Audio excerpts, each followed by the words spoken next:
What's going on, guys? Kishi1230 here with more Grand Theft Auto 5, and just today Rockstar released their Valentine's Day Massacre DLC pack, and this is really cool because it came with this car here, and this is the Albany Roosevelt, and it is purchasable only during this Valentine's DLC, so if you want it, you should buy it. However, it is $750,000, so I assume that a lot of you either don't have that kind of money, or you just don't want to spend that kind of money on a car like this. So in this video here, I'm going to be showing you some gameplay of it, its handling, things like that, and also all of its customization options, so why don't we get right into it. The first thing I want to point out on this car is the attention to detail. Even looking at the back right here, you can see a leather looking chest kind of thing where, you know, you could put guns, shovels, rope, anything that the mob might have used in the 20s on a car like this, and really there was just a huge amount of detail, like I said, put into this car, everything from the trims to the wheels on the side of it, and it's just really a cool and historically accurate vehicle. So why don't we take it out of the garage here and I will show you its handling, and I think Rockstar did a really good job of designing this car and how it should handle given its time period.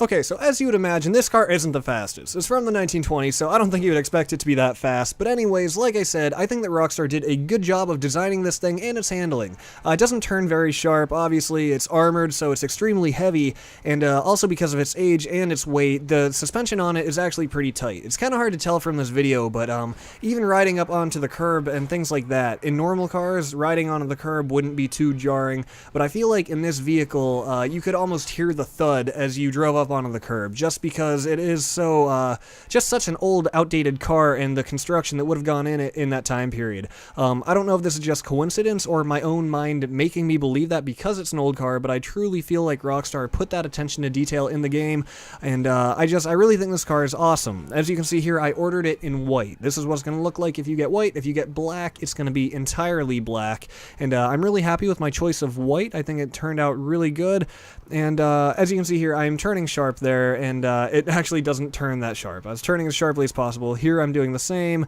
and you know, this car just, as cool as it is, I really do enjoy it. It's not a good car for racing or drifting, but it's definitely a cool car just as a mission car, just to drive around, a cruising car, and also just a really cool car to show off, because a lot of people aren't going to have this, because like I said, either, you know, these people are going to miss the Valentine's Day DLC, or they're just not going to be able to afford this car, since it is $750,000. It's very expensive, so as you can see here, it looks great cruising down the road. I really like it, and it turned out even cooler than I ever expected it to, based on what I saw in the pictures. So, without any further ado, why don't we get into the customization options?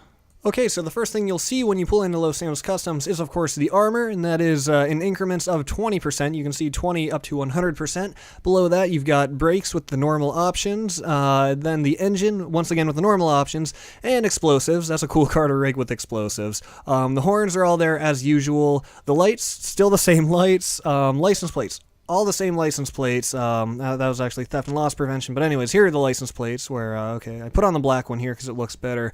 Now, the respray options are what are actually kind of cool, so we're going to go through the classic colors here, and you can see right off the bat, that lime green, that looks sick, okay? I know that's not historically accurate, and there's no car that would have looked like that back in the day, but some of these colors look really, really awesome with this black. Even the hot pink, a lot of these neon colors just look really sweet, and then going to the secondary colors, this looks equally awesome. You know, you're just switching it now, the lime green where the black was previously, and it's in my opinion really, really, really incredible. I didn't think it would look this cool, and I think the customization for the paint colors on here are even really better than I expected, so it looks really good with the ultra blue there too. So moving down, suspension, still all the normal options. I don't know why you'd want to drop this down. Transmission, still the normal options. Turbo, of course, and wheels. Now, it should be noted that for the wheel types, you've got the normal ones, but under accessories, this is all the options you have. There's no custom tires, you've just got the smokes and